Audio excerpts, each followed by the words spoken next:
नमस्कार दोस्तों, आज के इस वीडियो लेक्चर में हम विश्वविद्यालय अनुदान आयोग यानी कि यूजीसी के बारे में डिस्कस करेंगे। कुछ इम्पोर्टेंट फैक्ट्स पढ़ेंगे। तो विश्वविद्यालय अनुदान आयोग जो था, इसका मुख्यालय जो है कहाँ पर है? इसका जो मुख्यालय है वो है न्यू दिल्ली में। पहला इम्पोर्टेंट पॉइंट याद रखिएगा, मुख्यालय इसका कहाँ है? न्यू दिल्ली में है। इसका जो औपचारिक गठन हुआ था, वो कहाँ हुआ था? दिल्ली में हुआ था। कब हुआ था? 28 दिसंबर 1953 को हुआ था। 28 दिसंबर 1953 को। उस समय जो थे शिक्षा मंत्री थे मौलाना अबुल कलाम आज़ाद। तो याद रखिएगा, जिस वक्त यूजीसी की स्थापना हुई थी उस वक्त जो शिक्षा मंत्री थे मौलाना अबुल कलाम आज़ाद थे। हालांकि इसका जो वैधानिक गठन हुआ था वो हुआ था 1956 में संसद के द्वारा। चौथा इम्पोर्टेंट पॉइंट है, इसकी गठन का जो सुझाव दिया था वो राधाकृष्णन आयोग ने दिया था। उन्हीं की सिफारिश पर जो था यूजीसी का, विश्वविद्यालय अनुदान आयोग का गठन हुआ था। यूजीसी की जो हैं कुछ कार्यालय हैं, क्षेत्रीय कार्यालय। कितने हैं? याद रखिएगा, 6 क्षेत्रीय कार्यालय हैं। कौन कौन से हैं? पुणे, भोपाल, कोलकाता, बेंगलुरु, गुवाहाटी और हैदराबाद। 6 इम्पोर्टेंट पॉइंट है। इसके जो पहले अध्यक्ष थे वो थे शांति स्वरूप भटनागर। शांति स्वरूप भटनागर जो है ये थे पहले अध्यक्ष। यूजीसी में कुल सदस्य कितने हैं? कुल सदस्य पहले थे वैसे 12 और अभी जो हैं 18 हैं।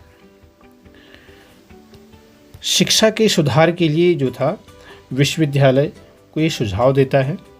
नए नए विश्वविद्यालय खोलने का भी ये सुझाव देता है। उनको अनुदान देने का भी काम करता है और अनुसंधान कार्य को प्रोत्साहित करने का भी ये कार्य करता है। किसको? अनुसंधान कार्य को प्रोत्साहित करने का, नए नए विश्वविद्यालय खोलने का सुझाव भी देता है, खोलने के लिए सरकार को सुझाव देता है। साथ में ये जो होता है छात्रवृत्ति, राष्ट्रीय छात्रवृत्ति और राष्ट्रीय भाषण माला जो है, ये कार्यक्रम भी यूजीसी द्वारा संचालित किए जाते हैं। अगर अन्य सुझावों की बात करें या इसके कार्यों की बात करें तो इनके कार्य क्या क्या हो सकते हैं?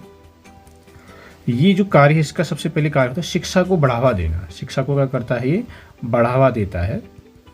शिक्षा को बढ़ावा देता है और विश्वविद्यालयों, महाविद्यालयों में और इनके बीच समन्वय भी स्थापित करता है।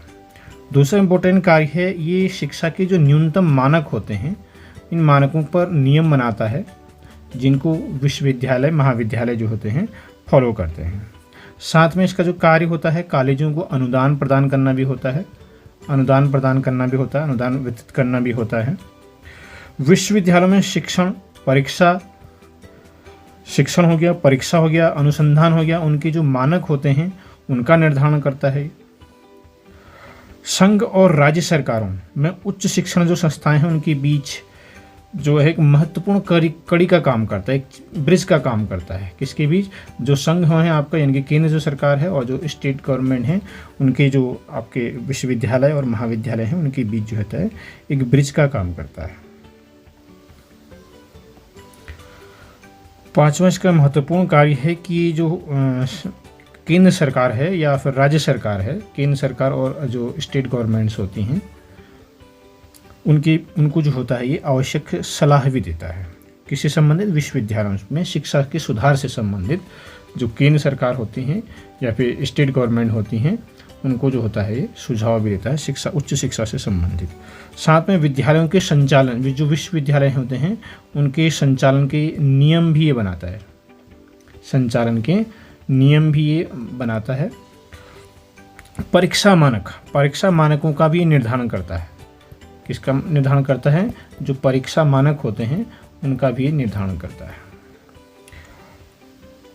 साथ में जो संस्थाएं होती हैं उनमें जो होते हैं डिग्री और डिप्लोमा जो होता है उनको भी मान्यता प्रदान करता है।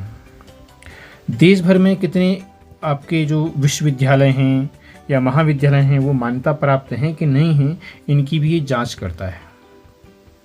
इनकी भी क्या करता है? जांच करता है। ध्यान रखिएगा। 9वां इसका जो इम्पोर्टेंट कार्य है वो ये है कि जो लेक्चरर के पद आते हैं विश्वविद्यालयों में, महाविद्यालयों में, उनके लिए एक परीक्षा होती है राष्ट्रीय पात्रता परीक्षा इंपॉर्टेंट है, राष्ट्रीय पात्रता परीक्षा इसका भी ये आयोजन करता है।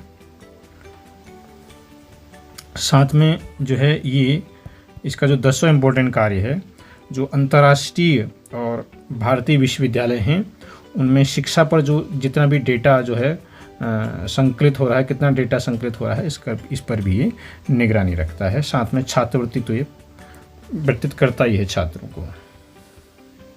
तो ये इम्पोर्टेंट कार्य थे, पूरे 10 कार्य थे और 10 इम्पोर्टेंट इनके क्या थे, फैक्ट्स थे यूजीसी के बारे में। एक बार क्विक रिकैप कर लेते हैं। यूजीसी का मुख्यालय कहाँ है, न्यू दिल्ली में है। इसका जो गठन हुआ था 28 दिसंबर 1953 को हुआ था। उस समय शिक्षा मंत्री मौलाना अबुल कलाम आज़ाद थे। इसका जो वैधानिक गठन हुआ था संसद के द्वारा 1956 में हुआ था।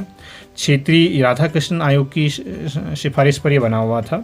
यूजीसी की में कुल क्षेत्रीय कार्यालय 6 हैं, याद रखिएगा। पुणे में है, भोपाल में है, कोलकाता में है, बेंगलुरु में है, उधर गुवाहाटी में है और हैदराबाद में है। पहले अध्यक्ष थे शांति स्वरूप भटनागर, इसके जो पहले अध्यक्ष थे। वर्तमान में आप देखिएगा कौन है। पहले जो थे 12 सदस्य थे, अभी जो है 18 सदस्य हैं। शिक्षा में सुधार के लिए और विश्वविद्यालयों को जो सुझाव देता है शिक्षा में सुधार के लिए, अनुदान भी देता है। नए नए विश्वविद्यालय खोलने हेतु सरकार को ये सुझाव देता है। विश्वविद्यालय अनुसंधान कार्य को इम्पोर्टेंट है, ये अनुसंधान कार्य को प्रोत्साहित करता है। राष्ट्रीय छात्रवृत्ति या राष्ट्रीय भाषणमाला ये कार्यक्रम जो है संचालित करता है। कुछ इम्पोर्टेंट कार्य भी हैं इसके। शिक्षा को बढ़ावा देता है, उच्च शिक्षा को मानक निर्धारित करता है, अनुदान देता ही है। केंद्र और जो राज्य सरकारें, स्टेट जो हैं, उनकी जो विद्यालय हैं उनके बीच समन्वय का स्थापित करता है। शिक्षा पर, उच्च शिक्षा पर जो सुधार हैं उनमें समय समय पर ये केंद्र सरकार को और स्टेट गवर्नमेंट को जो है सुझाव देता है। संचालन के नियम बनाता है, परीक्षा के मानक रखता है, जांच भी करता है कि कौन फर्जी तो नहीं है विश्वविद्यालय या विद्यालय, महाविद्यालय। राष्ट्रीय पात्रता परीक्षा भी ये संपन्न करवाता है और जो है डेटाओं को भी ये सुरक्षित रखता है। तो ये इम्पोर्टेंट कार्य हो गए। तो आशा करता हूँ आपको ये वीडियो अच्छी लगी होगी। तो इस चैनल को सब्सक्राइब कीजिएगा, शेयर कीजिएगा और लाइक कीजिएगा। धन्यवाद। मिलते हैं नेक्स्ट वीडियो में।